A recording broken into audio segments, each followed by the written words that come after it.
Akkam jirtu dhaggeeffattoota oduu dhugaa oduu waariif booddeedhaaf isiniif qabadhee gara keessan dhufee jira. Fuula YouTube oduu dhugaa jedhu kana like, share, subscribe gochuu hin dagatinaa. Oduun gaggabaaboo waarii boodaa kanatti fufanii akka jiranittan isiniif dhiyeessa. IMF Itoophiyaadhaaf liqii doolaara biiliyoona 3.4 raggaasiseera. Boordiin hojii raawwachiiftuu dhaabbata maallaqa addunyaa yookiin IMF jedhamee beekamu Itoophiyaadhaaf dhiyeessii liqii doolaara biiliyoona 3.4 raggaasisee jira. Dhaabbatichi akka beeksisetti ajandaa fooyya'insa diinagdee mootummaan taasise raawwachiisu dhaabbatichi akka beeksisetti ajandaa fooyya'insa diinagdee mootummaan taasise raawwachiisuudhaaf tajaajila dhiyeessii liqii waggaa afuriin dheeratee raggaasisee jira. Haaluma kanaan boordiin raawwachiisa dhaabbatichaa doolaara Ameerikaa biiliyoona 1tti dhiyaatu ammuma akka gadi lakkifamu kan taasisu ta'uunsaa eeramee jira. Dhiyeessiin tajaajila liqii waggaa afuriif dheeratu kunis sagantaa diinagdee mootummaa sochii damee dhuunfaa kan dammaqsu paakeejii imaammata hundaa galeessa akkasumas guddina hirmaachisaa fiduudhaaf jecha diinagdee banaa taasisuudhaaf kan fayyeeffate ta'uusaa eeramee jira. Akkuma yaadatamu kaleessi gatiin doolaara Ameerikaatiin jijjiiramu haaraan mootummaan Itoophiyaa akka baase in yaadatama. Oduu gara biraatiin ministeera barnootaa Profeesar Biraanuu Naggaan akka jedhanitti barattoonni dhaabbilee barnootaa olaanoo dhuunfaa keessaa 87 qormaata bahuu bara kanaa darbuu dhabuu isaanii eeranii jiru. Akka Profeesar Biraanuu Naggaan dubbatanitti dhaabbileen barnootaa olaanoo 22 ta'anii barataa tokkollee dabarsuudhaaf kan hin danda'amneef akka ture himanii jiru. Barattoonni waliigalaa bara 2016tti qormaata bahuu fudhatan keessaati 13 qofaan dhaabbilee barnoota olaanaa dhuunfaatti darbuu danda'uu isaanii obbo Biraanuu Naggaan dubbatanii jiru. Yuunivarsiitiiwwan mootummaa keessaas barattoonni qormaata kana fudhatan keessaa 58 duwwaan akka darbanii dubbatanii jiru. Oduu sadaffaatiin bu'uura heera keeyyata 58 fi dambii hojimmaata naamusa mana maree bakka bu'oota uummataa lakkoofsa 6 muraa 2008 keeyyata 15 tokkoffaa fi lammaffaatiin manni marichaa waayitaa boqonnaarra jiru hoggaa dhimmoonni yeroo dhimmoonni murtoo hatattamaa barbaachisan mudatanii afayaa'iin mana marichaa waliigalaa hatattamaa waamuu akka danda'u tumamee jira. Mirga kanattis fayyadamuudhaan afayaa'iin mana marichaa guyyaa borii jechuun roobii walgahii hatattamaa akka waamee baramee jira.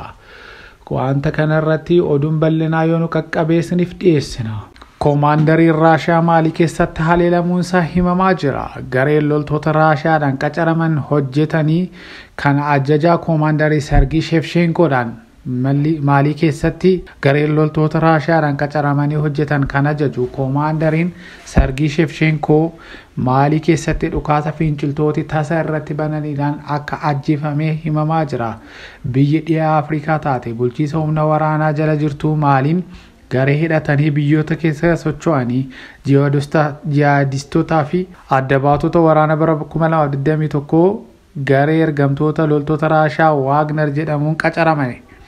Gareen qacaramee kunis loltoota Raashiyaa yeroo ammaa Afrikaa Corps jedhamuun of waamu kun ibsa wiixata kaleessaa laateenii torban darbee eegalee humna waraana Maalii waliin ta'uu gareen finciltoota waliin waraana hamaa keessa akka ture himee jira. Haleellaa gareen finciltoota raawwataniin loltootni qacaraman hojjetan kunis keessaa 20 hanga 30 ta'anii ajjeefamanii jiru. Maddeen waa'ee waraana Raashiyaa gabaasa hundeessan yoo xiqqaate loltoonni 20 akka ajjeefamanis himaa jiru. Gareen qacaramtoota loltoota Raashiyaa toora teelegiraamii isaanii irratti waa'ee haleellaa mudatee guddoo miidhamuu isaanii maxxansaniiru. Garuu lakkoofsa namoota yookiin waraana du'anii waan dubbatan tokkollee hin jiru. Akka ibsa garee kanaatti jalqaba loltoonni isaanii garee finciltoota hedduu fixee kan aare yeroo ta'u boodarra garuu finciltooti wal gurmeessuudhaan humna jabeeffatanii miseensota isaanii hanga 1,000 ga'uudhaan itti deebi'anii haleellaa cimaa irratti raawwachuu isaanii dubbatanii jiru. Gareen saboota Tuareg hedduu of keessaa qabu fi maqaa Permanent Strategic Framework for Peace, Security and Development jedhamu beekamu haleellaa kanaaf itti gaafatamummaa fudhatee jira. Guyyaa Sanbataatti loltoonni keenya diinota keenya haleelanii barbadeessaniiru jechuudhaan dubbatanii jiru. Gareen fincilaa Al-Qaeda waliin hidhata qabus Jamaat Nusrat al-Islam wal Muslimin jedhamu haleellaa kanaaf itti gaafatamummaa fudhateera. Hidhattoonni Islaamaa kun loltoota Raashiyaa qacaraman hojjetan 50 ajjeesuu isaanii ibsanii jiru. Mootummaan giddugaleessa Maalii erga kaaba biyyattii to'achuu dhabee waggaa 10 caaleera. Kunis fincila Tuareqonni godhaniidhaan warri Tuareg adda baanaa ofii keenya of bulchina jedhanii hidhannoodhaan qabsoo gochaa jiru. Ergasii humnoonni maqaa amantaa Islaamummaa socho'an hedduminaan waraana keessatti hirmaachuu eegalanii. Kun immoo rakkoo nageenya biyyattii daran hammeesse. Bara 2020 fi 2021tti waa'ee tafoon qolcha mootummaa humna waraanaa aangoo qabatu finciltoonni mootummaa humna hin qabu jechuun qeeqaa turani.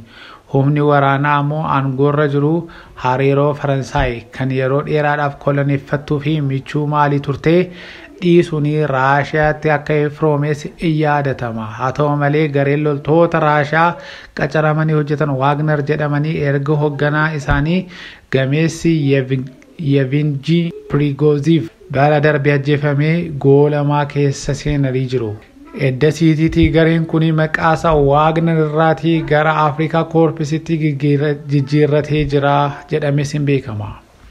Dhaggeeffattoota oduu dhugaa oduu waarii booddeedhaaf isiniif qabu kana fakkaatu turanii like, share, subscribe gochuu hin dagatinaa.